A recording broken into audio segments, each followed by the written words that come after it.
Hello everybody, welcome to the House of Cards. Thank you for tuning into the video. I really appreciate it. Today we're going to be talking about the scheduled ban and restricted announcements from Monday, the 19th. They released it about 7 p.m. Eastern, around there. I don't remember the exact time. But, alright, for Classic Constructed, the following changes to Classic Constructed are effective from Tuesday, May 20th. Count Your Blessings is banned, Germinate is banned, Scepter of Pain is banned, and Bonds of Ancestry Red is unbanned. And then they go into all the reasons down here. I'm not going to read that for you. I'll let you go through that and read that. But we're going to go over the cards, and then we'll talk about some of the LL changes at the bottom. But Count Your Blessings, banned. This card, a lot of people were very controversial on. Gain X, where X is 3 plus the number of Count Your Blessings in your graveyard. And I understand, like in the article, they talk about, like, this is a deck you have to test about and test for every new hero for every tournament. And some people find that very unfun playing these long games. And I understand that. I think they should have let it play out personally with the new set, because the new set does have a lot of graveyard hate and ways to get rid of Count Your Blessings. I mean, there's Poison the Well, there's Gravekeeping, just from the older sets. And I know a lot of the newer cards also allow you to turn graveyard cards face down so you can't interact with them. I know that sucks for sideboard slots. A lot of people don't like to put those cards in their deck for the sideboard slots, just because they feel it's 3 slots they could use for other matchups. And so I know some people just say, hey, if I play Count Your Blessings, I'm just going to lose. And I think that's more because the format has slowed down quite a bit.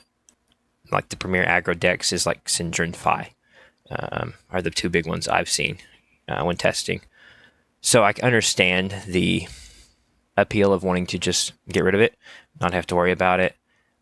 And I get where it limits design space as well. That's a big thing for them, because it does limit what kind of defensive tools you can have. Because if you want to run a fatigue style deck such as Teklo or Jarl, or even the Count Your Blessings new, where you just mill your opponents, it's not fun for your opponent, and I get that, but it's fun for the person playing that deck, or they wouldn't be doing it, or they think it's the best strategy. So I do wish they would have let it play out just another season to see how it did.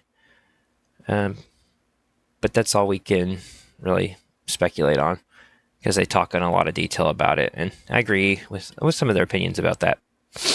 And you just get to form your own opinion of what you think, if this was good for the game or not. I'm kind of mixed. It wasn't super heavily played in my area, and I wasn't able to go to a lot of big tournaments where this was a popular card. Again, so I think it was just okay. I don't think it was a problem right now, and that's, again, why they talk about they're hitting it. So it'd be interesting to see if they got future designs about more life gain, and this would have been a problem. And we'll never know until the next sets come out. Germinate was also banned for Florian. And again, not a lot of Florians. Any of the skirmishes I went to, I think I went to 2 skirmishes, or not skirmish, 2 ProQuest this season, and there was only 1 Florian in both, which was wild to me. I played Aurora most of the time, but I can understand where they think this is kind of a deterministic end game. If they make it to where they can just play this and pitch 3 blues, that's 12 ring chance, and then they swing Scepter or swing an attack, and they can just keep building. So it kind of helps eliminate the stacked Florian style of play, and he can't gain that life as well, which is good. So I don't have a ton of experience with this card. I didn't play him enough to know this card really well, or know how the deck worked very well. But I understand why they banned that, especially where they talk about in the article about how a new card's coming out in the next set in the expansion slot that kind of compounds this. So I'm curious to see at the world premiere what happens. I hate that it's his specialization. They're already banning it. So I'm curious if he gets another specialization, or there's just another Earth action that comes out that kind of compounds, which makes me think, is it going to be playable in Jarl as well? So I'm really curious to see what this expansion card is, and we're just going to have to wait and see when it comes out. Scepter of Pain, Again, I understand why this is being banned. Once per turn action, deal 1 arcane, so it doesn't swing your rune chance. It just creates a rune chance on the back end, and if you play Channel Millennium Tree, you're dealing 4, so creating 4 rune chance, plus his hero ability. That's a lot of rune chance. I know one of my friends, Zach, or Aggro Blaze, was playing in a tournament, and the guy played 2 or 3 channels. I think he played channel turn 0, channel turn 1, and then channel turn 2, and he came in for over 20 rune champs in the game in 3 turns or something stupid. He talks about it in one of his videos, but so I can understand why that's a little degenerate of a play pattern and how you can't really block, 4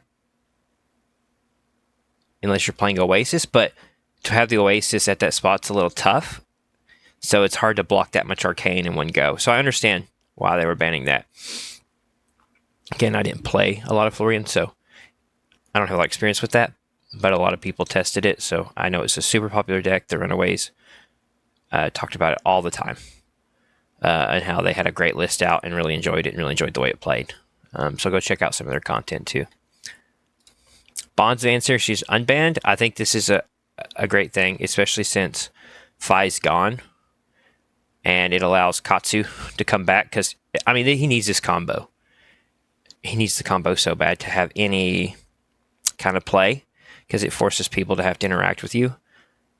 I didn't see hardly any Katsus on Talishar when I was playing, and I never saw anybody locally play him. We have one guy that really likes him, but even he wasn't playing. He was more switching to Riptide. So I'm curious to see how many people start testing this for Nationals, to see if there's anything there.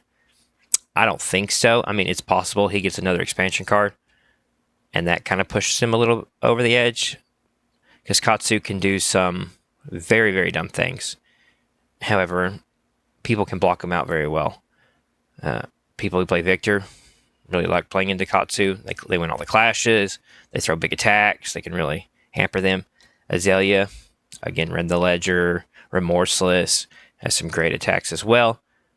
I think he might be better into Gravy Bones with the allies, just because he can attack them, get the mass trigger on top of that. So I think that'll be really interesting to see as well for LL. So for Classic Constructed. So that's really interesting to see how things shake out. I can't wait to talk with my locals, people I test with, and see what we can come up with. I'm not going to Vegas for Nationals, but I have a lot of people who are. So that's really interesting. But again, you can read that. Blitz, Quick, Channel Lightning Valley, ban, makes sense. Count Your Blessings, ban. Flicker Wisp, ban, makes sense. Stormstriders, ban. Again, that's going to slow down the format quite a bit, especially Stormstriders. That really hurts the Wizards.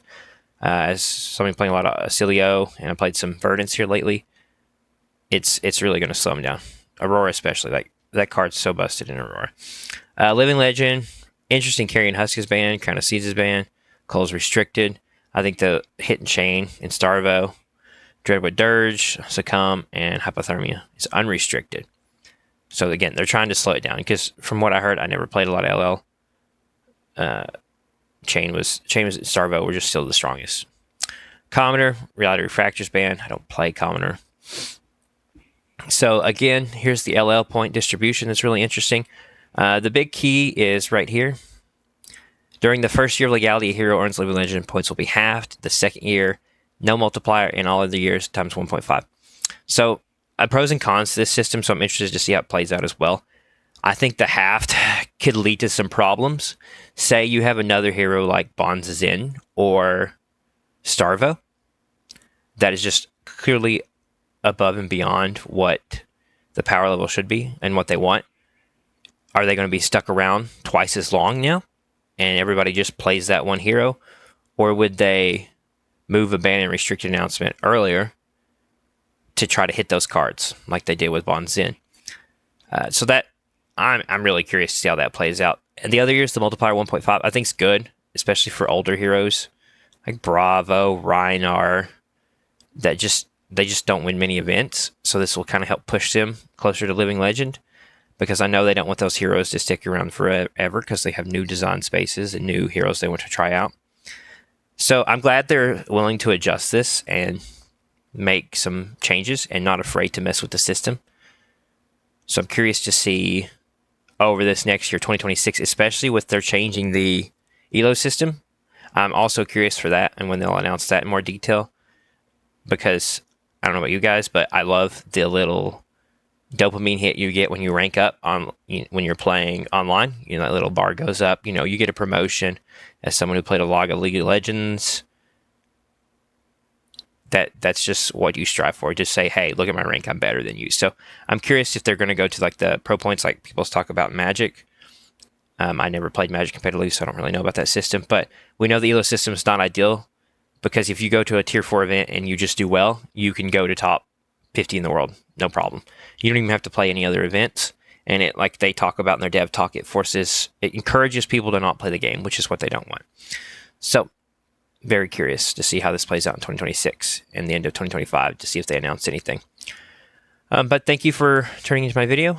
I really appreciate you clicking the video if you gave it any amount of time. I know time's precious for everyone, so thank you again.